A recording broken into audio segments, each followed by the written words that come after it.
Tracy Swedlow, and this is Televisionation. I am really excited and interested to meet Carter Pilcher, who is from ShortsTV. Welcome to the show, Carter. Oh, thank you so much, Tracy. It's great to see you. I'm thrilled to be here. You're the founder as well? I'm the founder and the CEO currently of ShortsTV. So I had a bit of a torturous route. I went to school and studied astronautical engineering. I went to the Air Force Academy.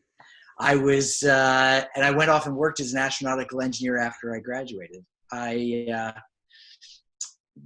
would have liked to have done that, except my math was deplorable, except for trigonometry. I had an A+ in trigonometry, but wasn't so good in algebra.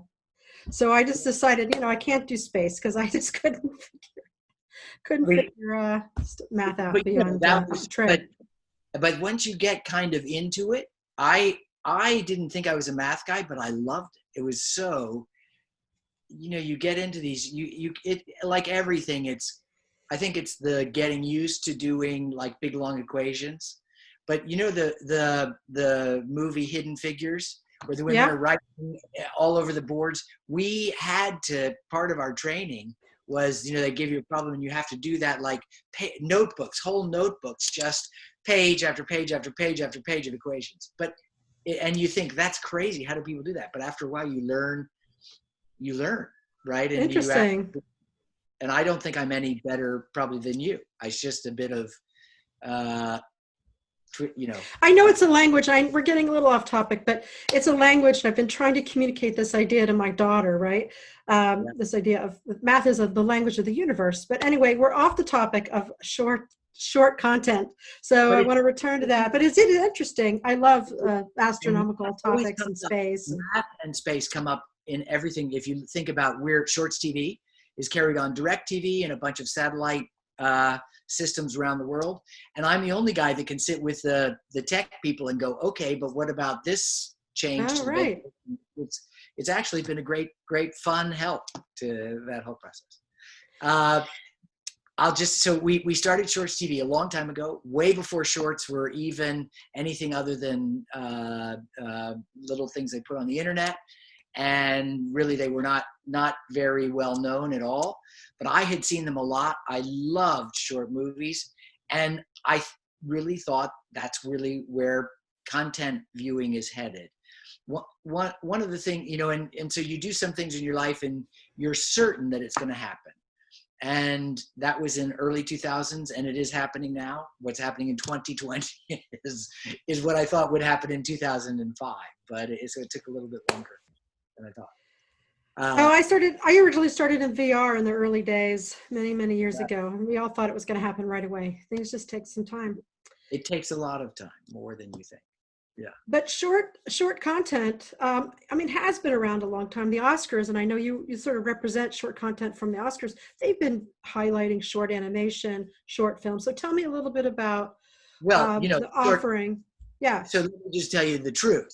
The truth is, in movie making, the new guy is a feature film. Shorts were there way before features. It used to, shorts is a number, used to be determined by the number of reels that it took to make the film. So a feature would be 6, 7, 8, 9 reels. A short would be 2.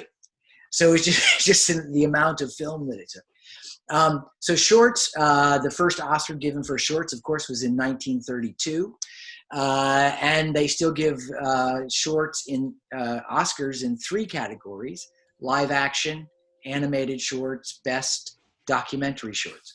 And, really, if you watch complex, well-made short movies, I find, for a guy with a short attention span like me, I find that they are a much more enjoyable form of entertainment because not these, there are people out there today making little clips of stuff and chopping movies into bits and all that kind of silliness. I don't think that's what really makes people excited. What makes people excited is a 10, 12, 15-minute complete story that goes like, wow, that was incredible. And that's what the Oscar shorts do. And that's why I've always loved them and been really thrilled to take them to audiences. We started doing it in 2006. This Past year was our 15th year, and we're now making, getting into big audiences with making about $4 million at the box office each year with the Oscar shorts. That's pretty good. It's kind of an unknown, stealthy story, even though you've been around for so long. Yeah, and we're kind of like, we're cool in a way that an engineer never thinks he'd be cool. We're cool in a, like, we're real, we're authentic. People know where they are. They line up when, in New York, every place, before the Oscar shorts come to theaters, they're lined up in huge rows. And I would say that is one of the things I've enjoyed. I think we're now stepping beyond being just cool and niche and very, very kind of people who know us know us. We're really starting now to see a move among young people to all kinds of short content on phones, TV. We have a TV network. We're in 100 million homes. 100 million. Do you know how many people that is? It's a lot. That's a third of the country. So, which platforms are you available on right now? In the U.S., we're on DirecTV and several small cable systems. But we have TV Cortos, which is available all across Latin America. We're in 65 million homes. ShortsTV India is in 65 million homes in India. And we're available. You're big in India. I can see you're really big in India on your website, all this stuff. Yeah, Bollywood this, Bollywood that, yeah. It's become short movies in India and in Asia are not just a little thing. They're like a huge thing. And that's, there have been some folks lately.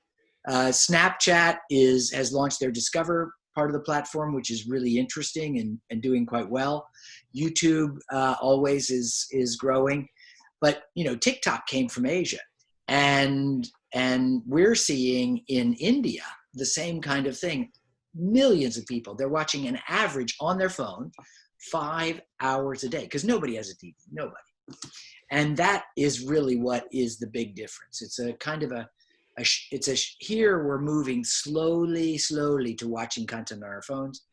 India, 5 hours a day, average. You're securing content, you're licensing content, right? You're not necessarily developing new formats, or are you? We have a TV network, 4 TV networks. It's available in 100 million homes. So we license it, we produce it, we chop it, we do anything. We're doing a great project in Latin America, which is where shorts are developing to invent. We're looking at with a big production company, and we're starting in a lot of markets, starting to work alongside big production companies who say, wow, this is really cool. It's a great development lab. It's a great way to create new content, new short content that we might be able to make into longer form, like a series, a proper series.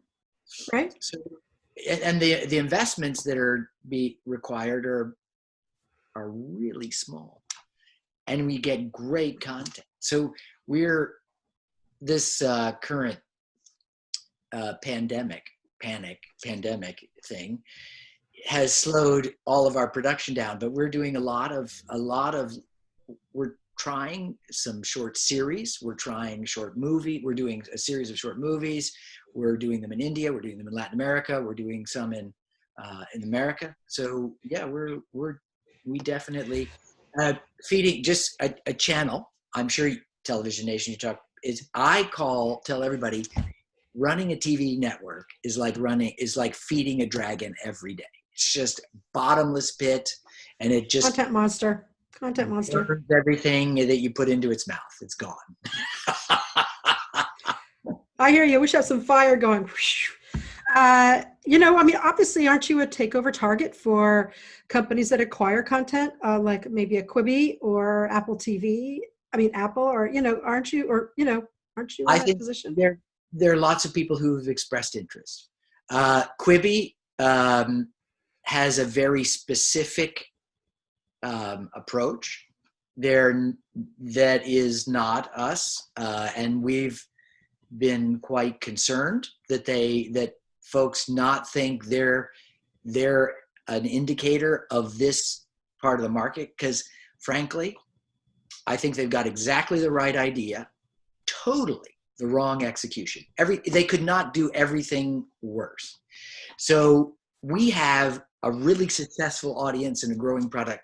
And so we've been quickly trying to carefully tell people, hey, you know, we're something totally different. And the audience we have is really there, not just kind of experimenting like that. So we think we hope that they're successful. They certainly have gone about it, and they have more than enough money to pivot. You know, they can pivot like a ballerina if they want to. Right? None of us have that happening. I mean, people are definitely telling me, and we hear it elsewhere, that, you know, people are really looking for new content. They're going to run out, or they're like me. I like to look at long tail, really old content. I search for all kinds of things. Like, how do you hope to generate enough interest in this short form content, other than through, like, you know, getting the word out like this? But how do you, what's your plan for dragging their eyeballs away from the various series and from Netflix's and Hulu's? So we're on ShortsTV is available on DirecTV all across America and TV Cortos. We have great viewing figures. We rate ahead. Have you ever heard of a little channel called Viceland? Yes, I think so. For Vice. Is Vice related? Yeah, and Vice has a channel called Viceland.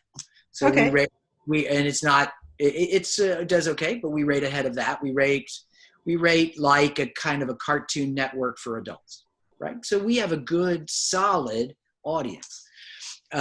We just show short movies and programs about filmmaking and that kind of thing. So it's it's more film focused than even Sundance TV is.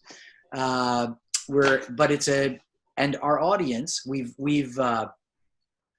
launched a mobile app that we're testing with 750 DirecTV subscribers. So if you're a DirecTV subscriber, you can download the app and put in your authentication code and use it. And we have seen during this pandemic, since the pandemic started in end of February, we've seen a 400% increase in the amount of time people are spending on the mobile app, which is amazing. huge. I just thought of an idea. I found an idea that you might have already thought of it, but you know, what about turning this into kind of like a film school? We have film school. We show shorts on film school. We would love to show. But having experts surround all this short film content, the people who made those films come together and give it's kind of like masterclass, you know, masterclass.com, but doing that for shorts. What do you think? Yeah, I think it's great. We would love to do that. In fact, you could help us recruit them, and we would love to broadcast it. It would be kind of fun. I can't do everything, but I just think I think it'd be a really great online distributed film school, because how else do you learn how to tell films? You have to learn how to do the short stories. You know what I mean? In fact, I've been watching those on Masterclass. I've been watching Joyce Carol Oates. I know I'm talking about a different brand other than yours, but she does talk about the power of short story writing and paragraphs and building up those skills. But I think it would be an interesting way to teach the love of short film by attracting the attention of people who want to learn how to do that from the people who you work with, who make our who you curate. You know, we have right. We do some of that, but I mean, we have great stories. Cary Fukunaga, the first year we released the Oscar-nominated shorts, Cary Fukunaga was one of the young, just graduating from USC Film School directors. His film was nominated. He didn't win. He went off and made a feature out of the short. And as you know, now he's done Law and Order. He's now directing the next James Bond movie. Okay. Yeah. Beast of No Nation was his movie. I think he did some Jane Eyre. He's done some amazing movies. He's a brilliant talent, but we're seeing lots and lots of these guys who start out and get nominated. And hopefully some girls. And girls. So sorry, I mean guys in the everybody. Yeah, I know. Yeah. But you know, and the truth is, in shorts, women are way, way more represented than in features. We are literally at 50% directors, women and men. Right? Nothing like that in feature films. And women are winning Oscars, right? You know, in these categories, they're nominated, they're winning. It's a great place. And the truth is, if you look at a place like Mexico, right? Mexico historically hasn't had the money to make, to fund features. They haven't had companies with big budgets to fund them like they do in Hollywood. And they haven't had any government support programs like they have in Europe that help fund features in Spanish and for Mexican market. So all the filmmakers in Mexico made shorts, and they made tons of shorts. And if you look at who's won an Oscar in the last 5 years, do you know who that is? Yeah. Guillermo del Toro, Cuarón, Alejandro Iñárritu, and on and on and on and on. All of them Interesting. are the Interesting. best filmmakers, because when you make short after short after short after short, you make a lot of mistakes. You can do all kinds of things, but you really learn the craft. Feature film guys in a Hollywood $50 million movie, they just do whatever the producer says. They're not really thinking. It's like it is a crucible for emerging filmmakers, an environment that you could really get to know what their style is, what their tastes are, get to know who's sort of emerging as somebody very exciting. It's a great place to learn about upcoming storytellers and skills, and the relationships between them and the writers too, right? Absolutely. And we tell, I speak at lots of film schools, as you can imagine, and we tell young filmmakers what you should, if you watch hours of Shorts TV, frankly, you will be a great, and it's really true. If you watch Shorts TV, you start really getting the idea of what they're doing, who's doing something right, who's doing something wrong. It's even because it's more digestible. You see 5 films an hour.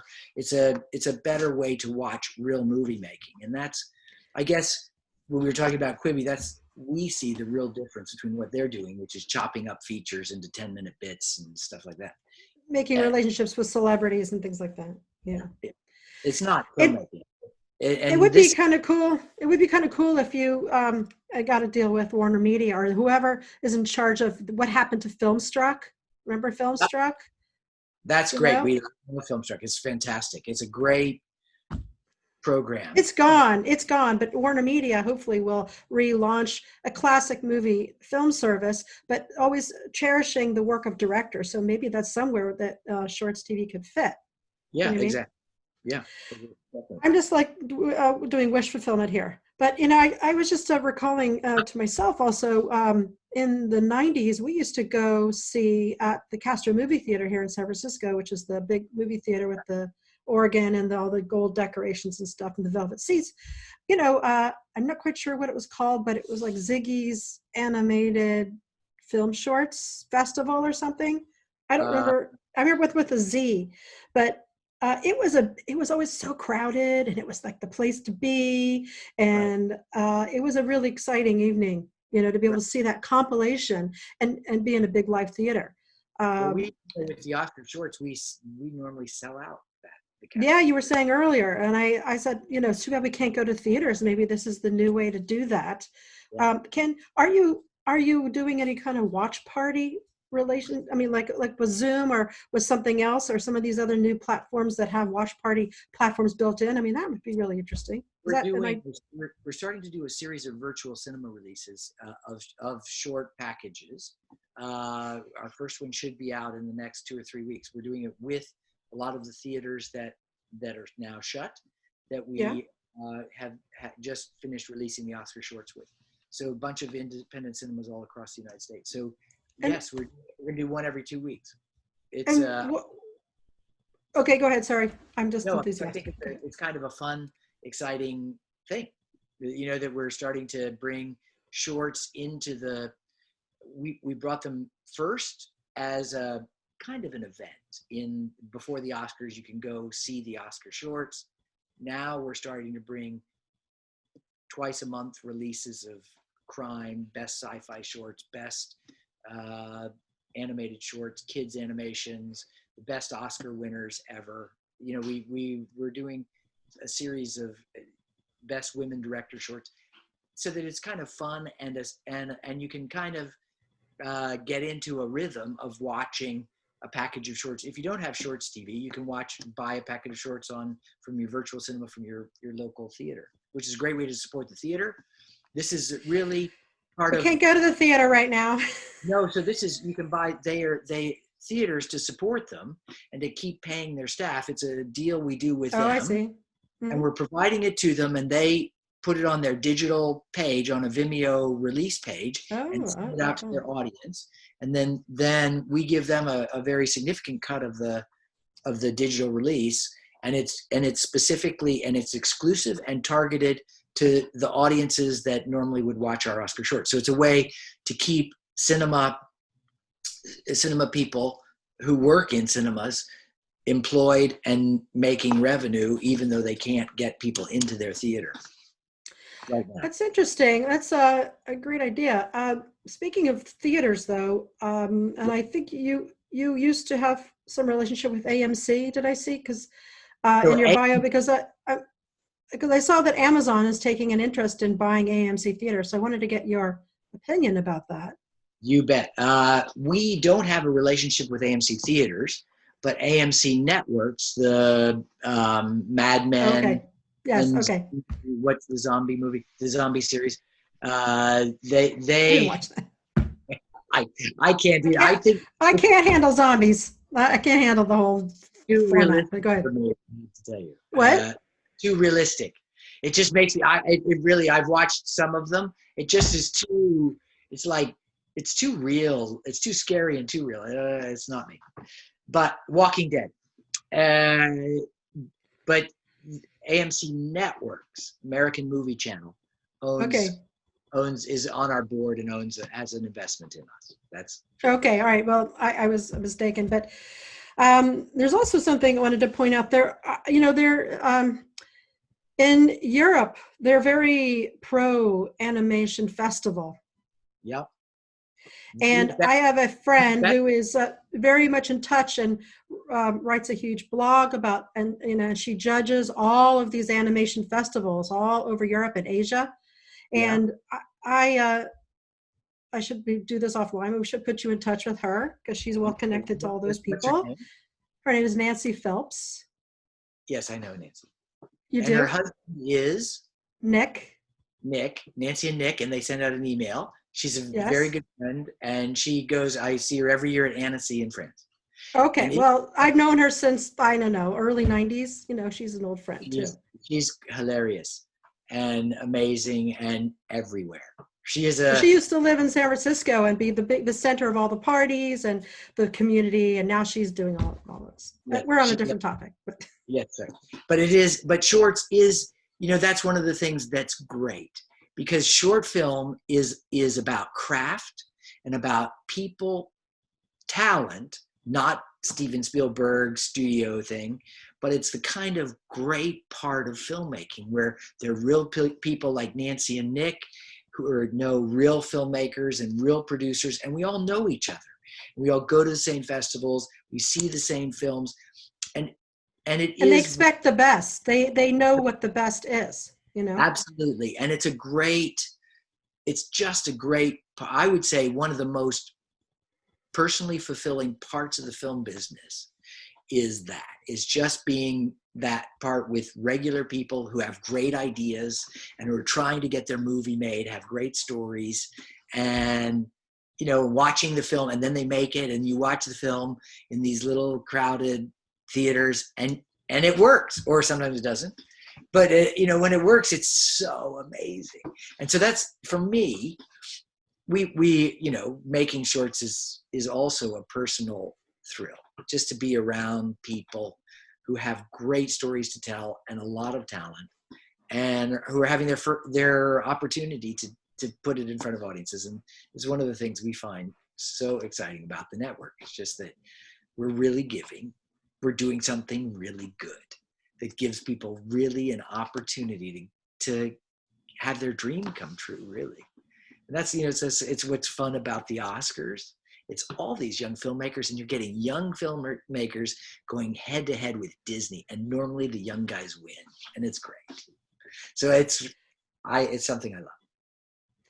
It's certainly the production costs have come down so much that there's so much possibility for these storytellers to emerge. It's exciting. It is really exciting. is there anything else coming out new, or some piece of news you can hint to, or something you're going to do I think differently? so first of all, the thing that we're going to come out and talk to you about in detail in a couple months, once we get out unfrozen from the COVID-19 freeze, is we're doing these amazing productions in Latin America. Mm-hmm. We're doing, during this time, we're also working, one of the big parts of the film universe that has been totally clobbered, that TV hasn't really figured out a way to help, is film festivals. And film festivals have no way, and most of them this year are getting shut. So we've gone to lots of them, and the ones that do shorts, and said we'll air them on ShortsTV. And we're doing, like YouTube is doing some watch parties for some festivals. Mm-hmm. We're doing some very big, later this summer, big events for around festivals where the films, we're going to screen the films and announce the winner on TV and on all our media. So Great. we think that that's a really cool, fun piece. It's a, you know, it's and it's a great way we can give back to people whose, you know, festivals die if people don't know that what happened, and their sponsors have a way to advertise and the money goes back to the festival. So so we're doing some really fun things that use TV as a platform, but are giving back to the community, the film community, which is our guys are very excited about, and I am very excited. Well, sounds good. Sounds like you're doing some good things for the world. Thank you. This is a time when we all have to focus on doing good things for the world, because right now it's pretty tough for everybody. And so we're very excited. We think about that all the time. How do we do good things for everybody? And I think everybody is trying to think of that, which is a nice, like, the silver lining in this crisis is so many people are doing wonderful things and giving back a lot, which is good. All right, well, that's a good place to end it. We're trying to do the same, but in our own small little way. But thank you so much. And I shouldn't say but. Thank you. And thank you so much, Carter. Thank you so much. It's such a pleasure to meet you and to have all this in context. My little secret is I did train as a director. Okay. Long story. Anyway, well, Pilcher, do you ever think maybe we should go give it a shot? Pull together a script. I'm not kidding. Have one of your interview somebody that's a great writer and come back with a little script that you could direct. We can discuss it offline. Bye. Bye. Thank you very much, Carter. Carter is the founder and CEO of ShortsTV. I believe that's shortstv.com. Shorts.tv. Oh, okay, I needed to look first. Shorts.tv. Thank you so much. Go and look. They've got a schedule. They've got all kinds of things you can sign up for. Be sure to take a look. This is a great new company that we're just becoming aware of, and we're thrilled to be able to show it to all of you. Thank you so much.